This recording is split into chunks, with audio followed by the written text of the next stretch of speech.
Bengals, Zach Taylor had granted Bengals offensive coordinator Dan Pitcher permission to seek coordinator jobs with other teams that permit him to call plays.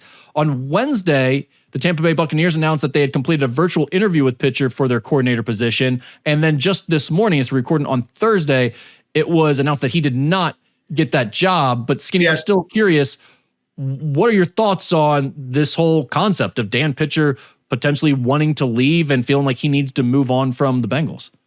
Well, I think there's a couple things. I mean, most guys who are offensive coordinators are the play callers. It's not always the head coach, but the head coach calls plays here. So it's a chance for him to go call. I mean, if he was going to make the lateral move to just go be offensive coordinator in Tampa with no play calling duties, I go, what are you doing? I don't think he would take that job. And right or wrong, it just seems like when new coaches are getting hired, it's because they were a play caller on one side of the ball or the other, a defensive coordinator calling plays or an offensive coordinator calling plays, not just an OC. You know, I don't know if Eric Bieniemy never got a head coaching job because he didn't interview worth a damn. I don't know if he got interviewed because of the Rooney Rule only. That's only why they brought him in as a token interview. I don't think that was the case. But he also wasn't the play caller in Kansas City. Andy Reid was. And I for whatever reason, that just seems like it's looked down upon. And I think Zach understands that if this guy's going to get a chance to be a head coach, he probably does need to go call plays somewhere. Now, Brian Callahan got the job in Tennessee without calling plays and then tried to call plays and it didn't work out so well. I also think the grain of the interview here is, again, doing Dan Pitcher a solid to maybe get him on a step closer to becoming a head coach. And he also has a ready-made candidate waiting in the wings to replace him in Brian Callahan. Yeah, I think it's more, fans are more interested, though, in what this means for the cohesiveness of that offensive unit. And Joe Burrow, Dan Pitcher, and Zach Taylor, like, are they all on the same page? How confident do you feel about all of that right now in that relationship? Yeah, I don't think this to me did nothing other than Zach trying to do Dan a solid, Dan wanting to call plays. And again, he does have a guy who's worked with Joe Burrow waiting in the wings and Brian Callahan. And so it would have been a totally seamless transition if that was the case. I still think Brian winds up on this staff in some capacity. There's a pretty easy way for Zach to do Dan a solid if he thinks he needs to call plays. Well, there's that, but that's not going to happen. So it is what it is. Interesting that that's not under consideration, though. Well, you're right. I know that's what I know. That was the takeaway from some fans of, oh, great, Zach still wants to call. He's always going to want to call plays, folks. Whether you like it or not, that's just he wants to call the plays. I mean, do you believe that there would be any difference if Dan Pitcher was calling the plays versus Zach Taylor? Know. Yeah, I don't know. I just don't know. I guess it's impossible to know. Right.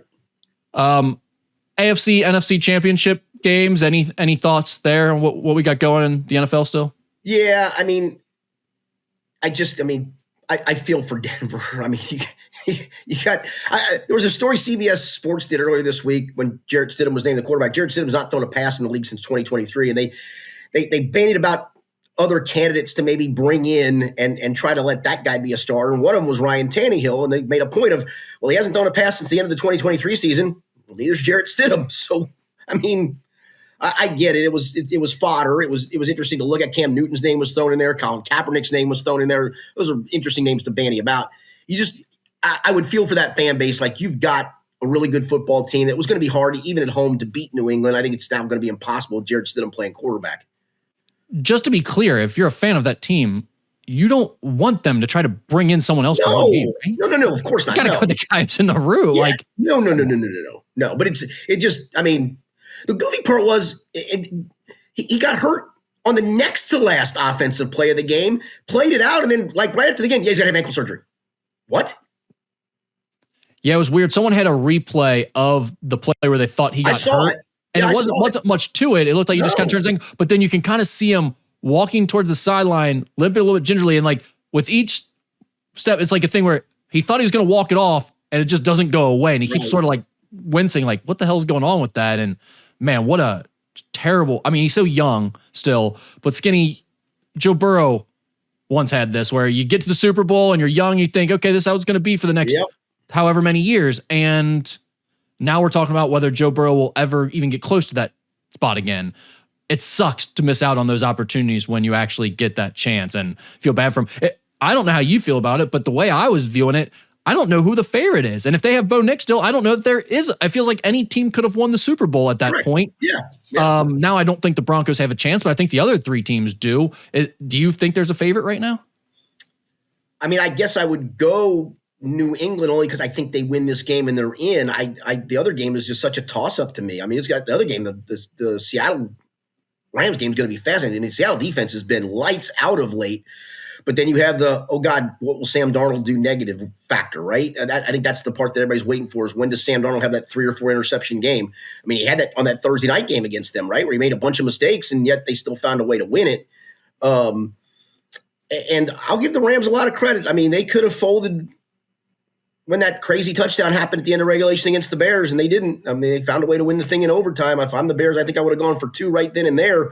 You got a shell-shock defense, get a chance to win the game, and you choose to go to overtime. I think I would have tried to win it then and there. I just think that Seattle defense is playing so well, especially at home, that I think you get yourself a Seattle-New England matchup.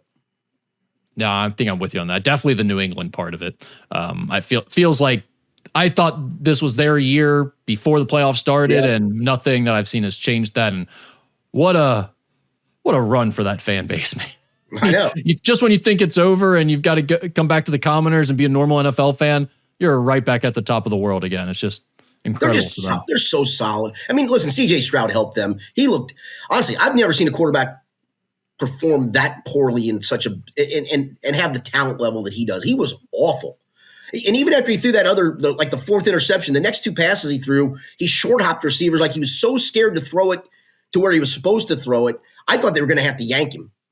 What do you think they are contemplating what the next move is there, or do you just got to live with that? I think you just develop them through it. Yeah, I think you do. I think that defense is still legit enough to make another run. They're going to be here for a bit.